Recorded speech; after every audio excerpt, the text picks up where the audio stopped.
Previously.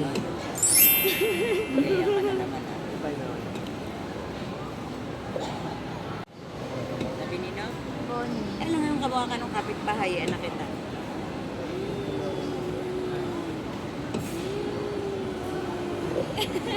Wala to pag nakakalap. Tapos sa video to, palapit ng palapit na. Tapos, ang ganda ng bridge. Tapos, talaga nagaganda na yung bridge. Tapos, yung building sa likod. Parang hindi na siya ang dagdag na aesthetic. Pang Instagrammable talaga siya. Ang ganda. Una mattina mi sono desato, che bella ciao, bella ciao, bella ciao, ciao, ciao. Una mattina mi sono desato, e andavo l'invaso. Oh partigiano, portami via. Che bella ciao, bella ciao, bella ciao, ciao, ciao. Partigiano, portami via, che mi sento di morire.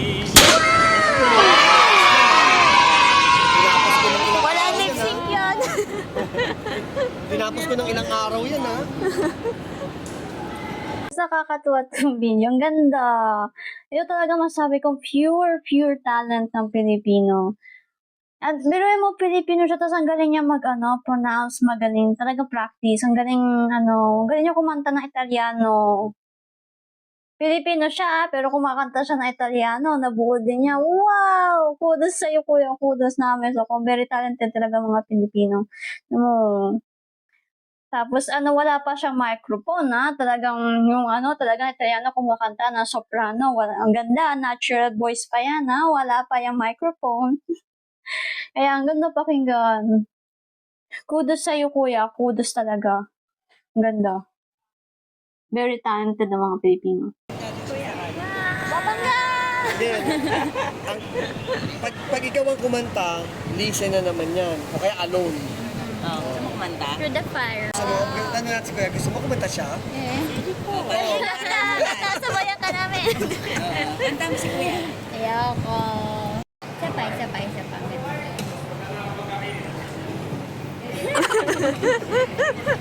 Ang ganda ng light. Ayun, walang sayang.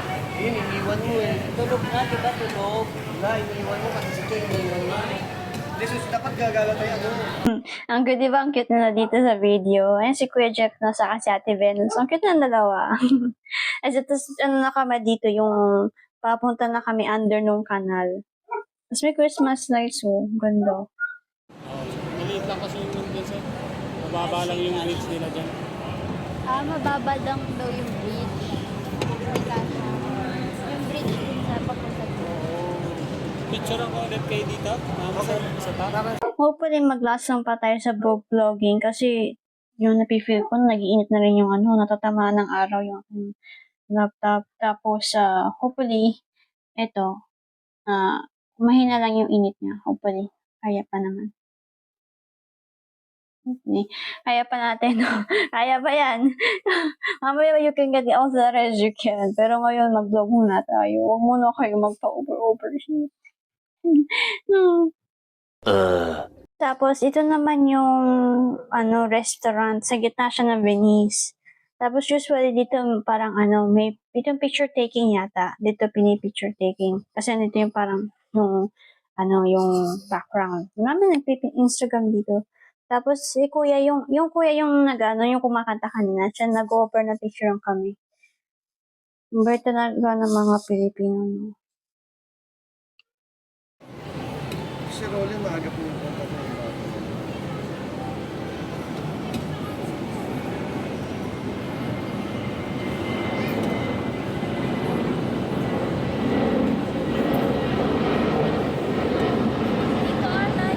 Ang galing, naka-cut on cam. Naka-cut on cam ang camera, ang airplane dumadaan. Shing! Cute eh.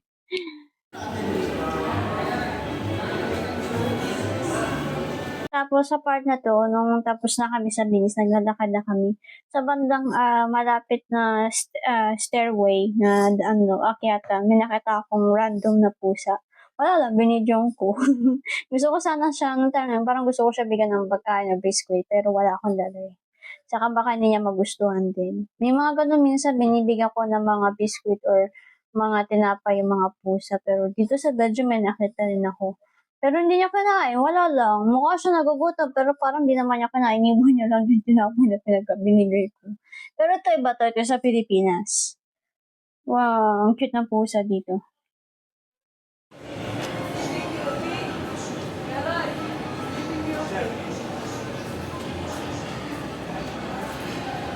Tapos nung pagkakalala ko yata habang naglalakad kami, ito yung di ko na dito pala nila ako dadalhin. Ito yung yung pupunta doon sa gitna ng Venice yung restaurant. Tapos may mga, tawag doon, mga Christmas light, may, may nimutak ng tawag doon. Yung mga, umiilaw na star, matagang parasol. Hindi yung tamang word. Nalimutan ko na yung tamang word. The more na nag-learn ako ng French word na may mga yung Tagalog na nililimutan ko rin.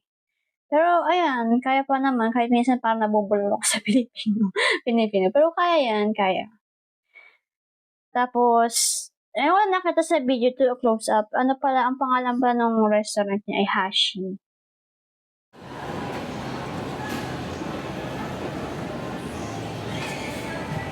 Ang ganda ng kanyang yung ongoing kasi pabilog oh. Ang ganda ng design no.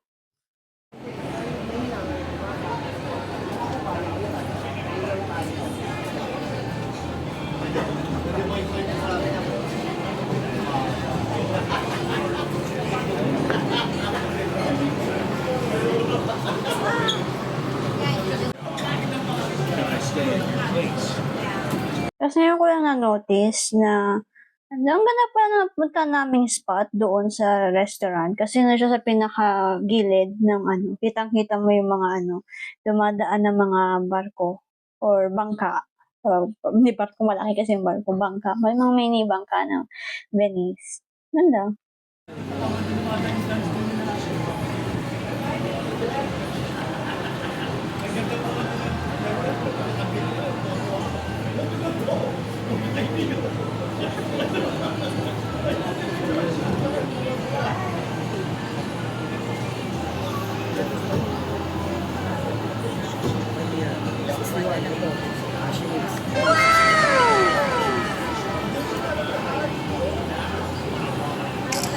Okay, mahal na.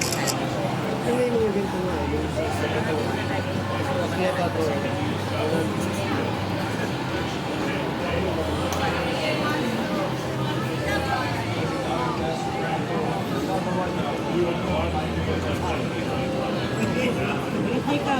Ang ganda talaga ng spot nung na-videoan namin.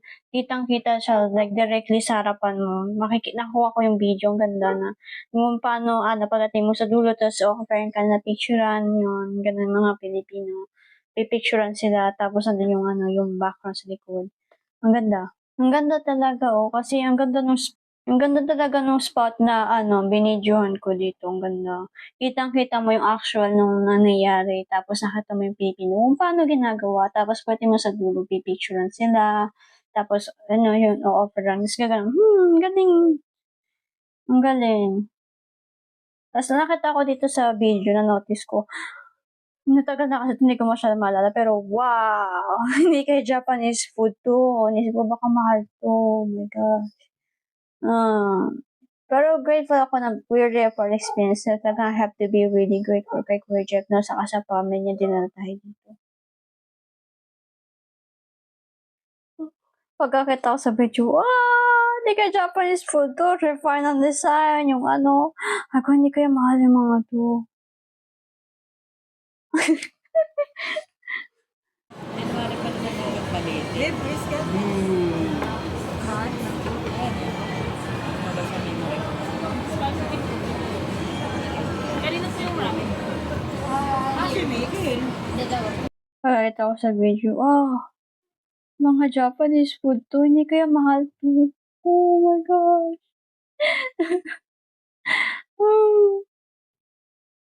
Pero hindi ko alam na dito kami pupunta ha. Dito kami din ni Kuya. Pero I'm very grateful na it's for the experience na dito. Talaga naiyak ko kay Kuya Jeff, no. Talagang kailangan ko bumawi kila Kuya James saka sa family nila. Talagang they take time to tayo dalhin pa sa lugar na ganito tapos ipasyal pa tayo. Ayun, parang pomelo juice o watermelon yata do'n sa gilid ang in-order namin nung time na yun, ta's may mango. Tapos sabi ko kakaiba 'to, kasi may sushi rin dito pero parang kakaiba yung sushi dito sa Pilipinas.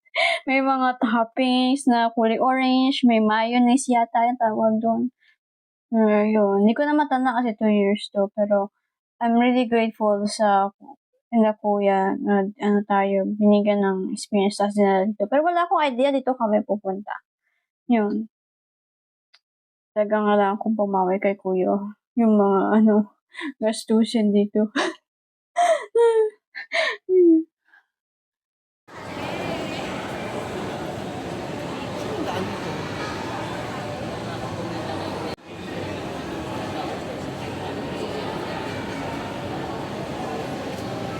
Pero sinabi naman ni kuya na paminsan-minsan lang naman daw yun.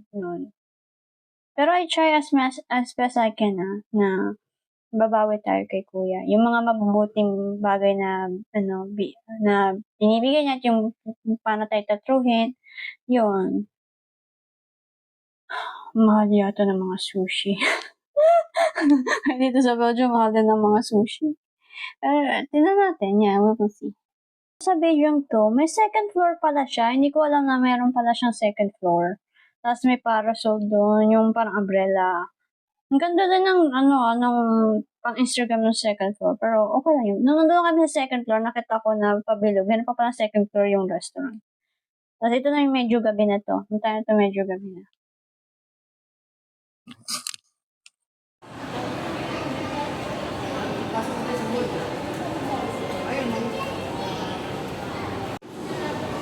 Kaya nag-vlog ka rin. Parang record lang. Tapos kinakabit-kabit ko.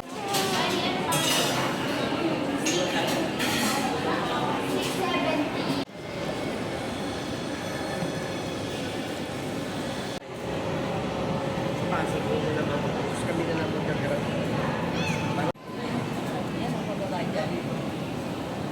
Ito naman yung clips nung na siya, bandang gabi na. Tapos makikita mo na yung mga night lights. Tapos yung ganda ng Venice kahit sa gabi. Ang dami niyang mga lights.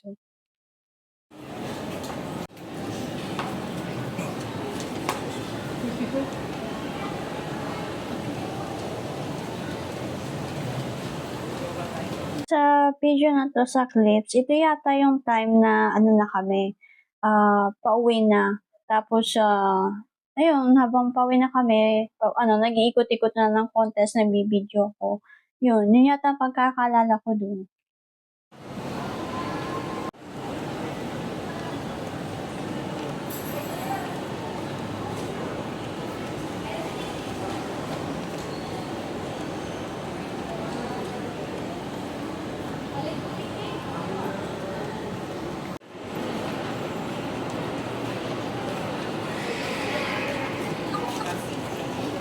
Ganda. Tapos ito yung pinapakita ko na yung mga video.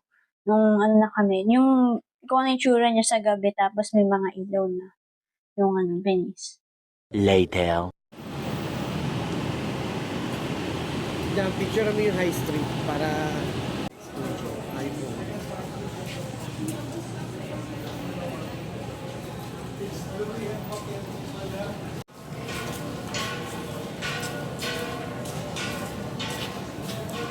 Yung video to, ito naman yung time na pagkatapos namin sa Grand Venice, parang konting stroll lang, konting ikot-ikot, nag-ikot-ikot lang kami dun sa BGC.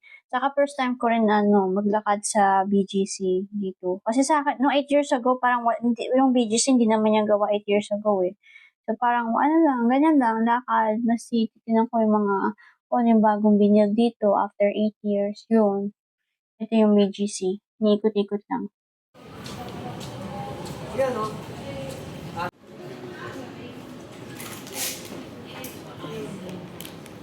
Medyo mahal nga lang ng konti sa Pilipinas. Pero yung Pilipinas medyo mas mura ng konti, no?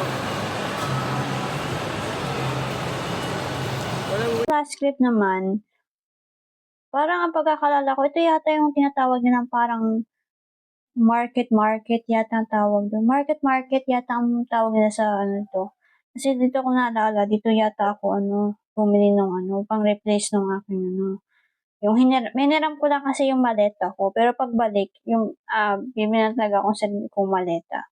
Yung may discount yun.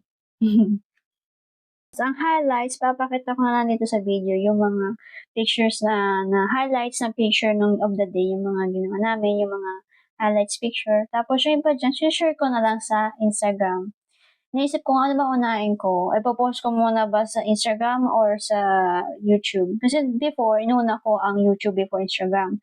Naisip ko ngayon mauna Instagram. Kaso, complicated ako kasi ang daming files. Sa daming files, hindi ko paano ma-organize. Nalulula lang ako. So, inisip ko, baka may ma-miss out ako. Unahin ko muna yung vlog para napo-process ko. Kasi 2 years ago na yun, napo-process ko kung ano nangyayari during the timeline, nung time nito. Tapos yun, pipiliin ko yung highlights. Tapos yun yung ipopost natin sa Instagram.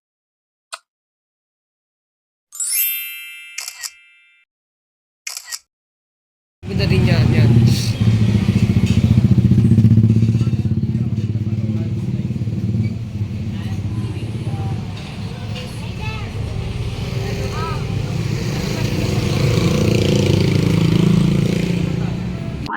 Huling clip of the day yata to. Ito yung pauwi na kami, nag-commute na lang kami. Tapos meron kaming pinasbay na parang mini store. Tapos, hindi ko siya kilala, pero kilala siya sa akin ni Kuya. Tapos kinikwento sa akin ni Kuya kung sino yung may-ari ng babae. Daw siya, parang kakilala nila na nagda-live stream, live selling sa online. Nagda-live selling siya sa online. Nakita ko rin yata yun noon sa Facebook kasi parang ina-add, sabi niya, join to the group. Tapos nagda-live selling siya. Tapos kinikwento ni Kuya na nung na-start siya, wala pa daw viewers, yung nanay lang daw niya o yung family lang daw niya. Isang viewers lang daw ang nanonood sa kanya. Tapos nung time na yun, kinikwento sa akin ni Kuya kung paano siya nag-start. Noong una daw, nag-start siya nag-live streaming, tapos nag-online selling.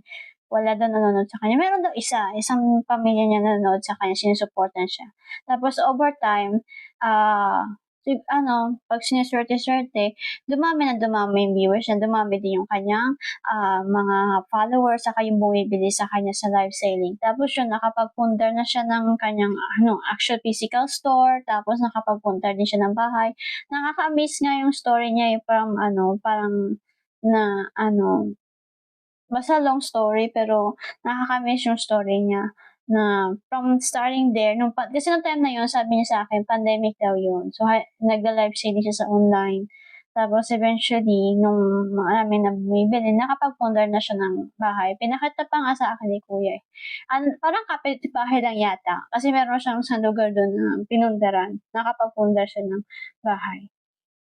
Yun. Tapos, alam ko rin yata, hindi ko na alam kung na-videoan ko yun, pero meron time na malapit na yung birthday niya, so pumunta sila doon. Tapos, nasa ibang lugar naman ako. Pero nung January 14, ito yung January 9 pa lang to. The next day.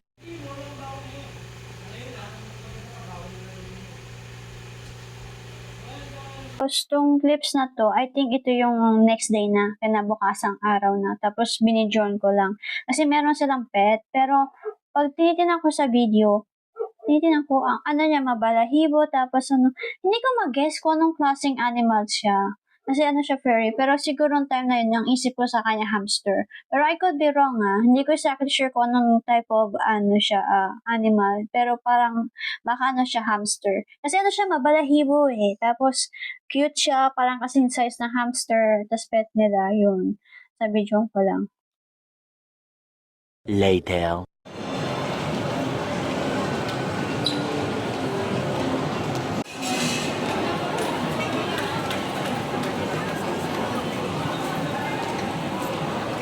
Tong clip, pinapanood ko, parang nasa mall ako. Pero nisip ko, saan ako nito? Saan mall to? Tapos tinitingnan ko yung date, yung okay. Tapos kasi nga, chinek ko na yung niya, yung timestamp niya, saka yung date. Ito ay January 10. Sa pagkakaalala ko, Kasi may nakita akong ice skating. So, ang conclusion ko, nasa ano ko, January 10, doon ako sa MOA. Pero noong time na yun, ako lang mag-isa. Kasi may mga ano ko, hindi man na, ano, may mga kailangan lang ako bibilin doon. So, umikot ako doon. Pero ano, hindi ko masyadong na-vlog yung part na yun. Tsaka ano, tinitingnan ko, nag-ikot din ako noong time na yun kasi ang dami na nagbago within that 8 years eh. Gusto ko makita ko ano yung mga nagbago. Pero pag titingnan ko ulit, ano lang, 4 yata o 5 clips lang ang na-videoan ko. Ang pinuntang ko lang naman dun hindi man masyado, mga ano lang yata, tingin ko Watson, may mga binili akong mga skincare sa ano, sa Watson. Kasi may mga skincare na hindi ko mahanap dito sa Belgium. Meron naman dito, pero yung I mean for Asiatic skin, kasi Asian skin tayo, meron ako hinahanap na Pacific. Tapos tinitingnan ko rin kung ano yung mga bagong products nila, yung sa skin nila sa ano, sa Watson, kung ano yung mga bago. Tinitingnan ko, tapos tinitingnan ko yung ingredients. Yun. Yun ang nangyari nung ano, January 10.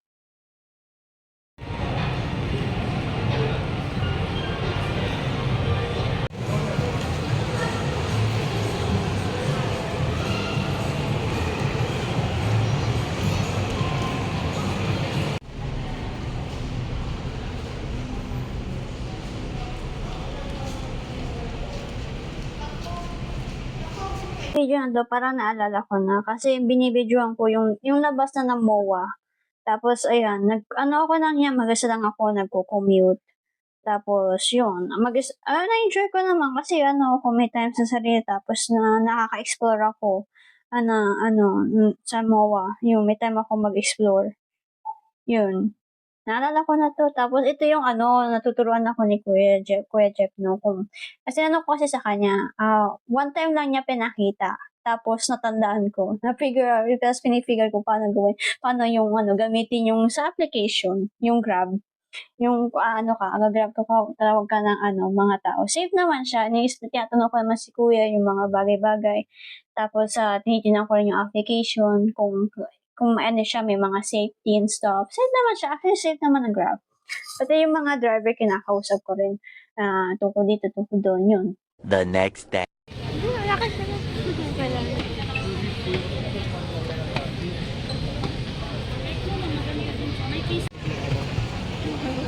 Tago ka din.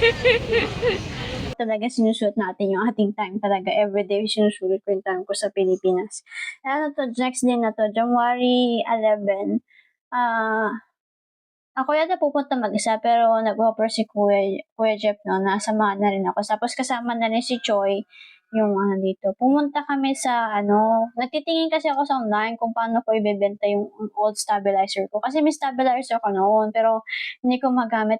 Mas mabigat pa yung stabilizer niya kaysa sa phone. Tapos add mo pa yung bigat ng phone ko. Yung bigat nun, talaga mag-build up ka ng muscle sa ano mo. Muscle sa ano mo sa kamay, sa dito kasi ang bigat eh. Napag-isipan ko, magbebenta ko sa Pilipinas. Si kuya pa naman, magaling magbenta si kuya sa online selling, saka mga stuff, yung ganun. Tapos nagpatulong ako. Tapos nun, titingin din siya nung parang baterya para sa drone. Kasi kinikwento nga sa akin ni kuya na meron siyang pangalap na drone na pinipikit lang talaga niya mata niya, mataas yung presyo, pinapangan niya. Tapos nung birthday niya, hindi niya na-expect na yung family niya, pinag-ipunan, binigay sa kanya yung dream come true niya na drone. Ako, wala rin akong drone. Pero for the experience, high-tech, di ba? Ang ganda, magpalipad ka ng drone. Kasi, even, kahit hindi ka naman, sabi sa akin ni Kuya, kahit hindi ka naman vlog, basta for the experience, yung personal, why not? It's good, Saka, you get to learn paano paliparin yung drone. Yun. Kaya kami pumunta dyan, the same time, ibebenta yung isa kong stabilizer. Tatanong namin kung pwedeng, actually sabi sa akin ni kuya, kung hindi man mabenta, pwede daw i-switch. Kumbaga, bibili ka ng bagay sa kanya, i-switch mo yung item, tapos, bibigyan ka discount kasi nakapag-switch ka ng item. Yun. Pero nag-iingat din ako sa mga Green Hills kasi alam mo na, yung mga knowledge lang yung mga local, yung mga nakakapunta dyan. Pero hindi na ako magsasata masyado. Okay. Tapos, titingin din si kuya kung pwede rin niya i-switch kasi, gusto niya bumili ng parang, yung, tawag doon, yung station or yung kung saan nilalagay yung battery ng drone para mag-charge. Yung parang station niya, yung ganun.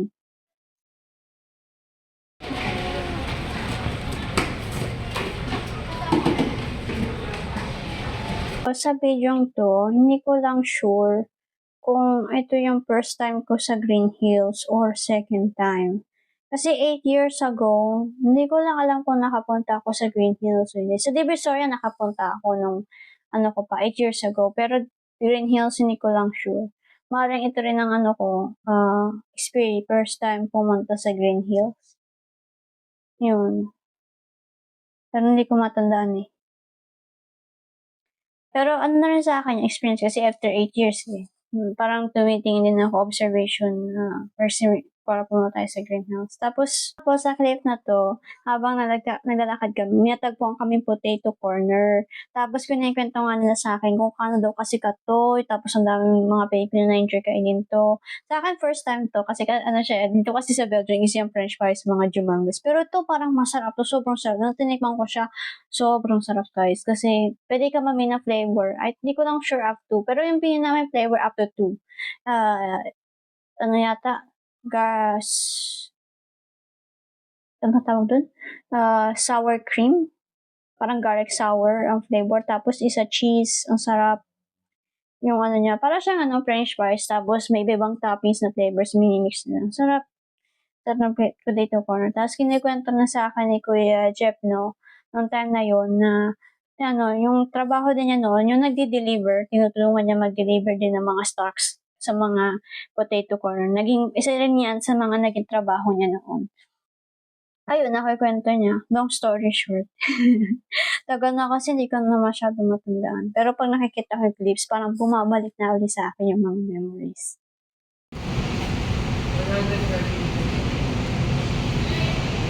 Masyado matanda, pero sa memory ko nito, sa clip na to, tinatanong nila, saan mo gusto kumain ganito? Sabi ko, kayo bahala, hindi ko rin sure. Basta ako, try ko kung anong offer. Kasi syempre, mas matagal sila dito sa Pilipinas. So, baka alam nila kung anong restaurant na mas masarap para kainin sa hapunan. Tapos sabi niya, may masarap dito restaurant na madaling ka namin doon. Kinikwento nila sa akin.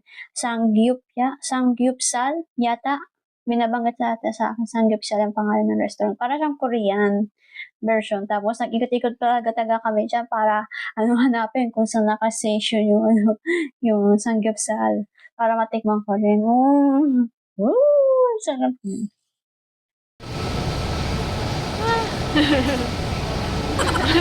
Nagtago agad.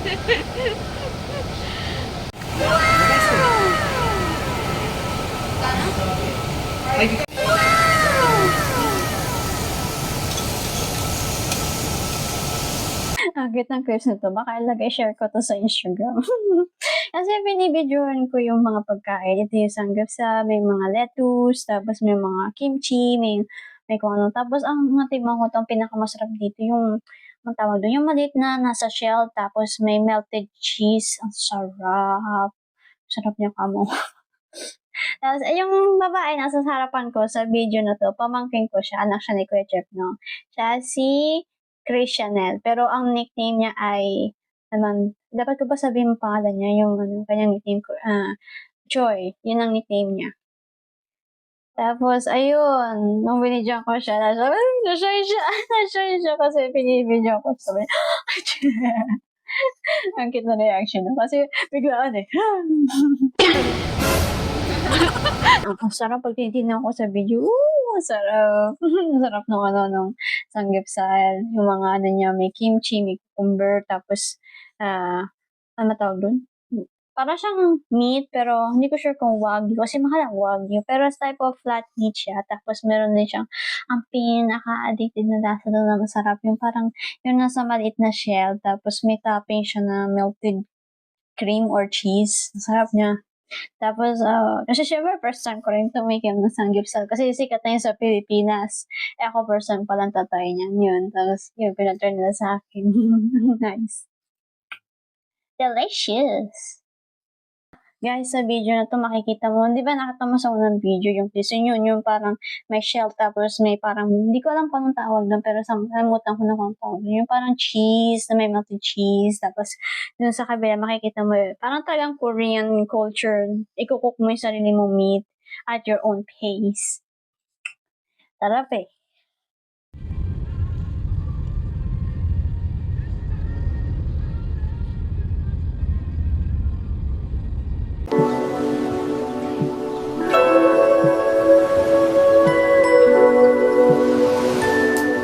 Sky of faded denim blue, pink petals along the tide, warm light in the afternoon, a memory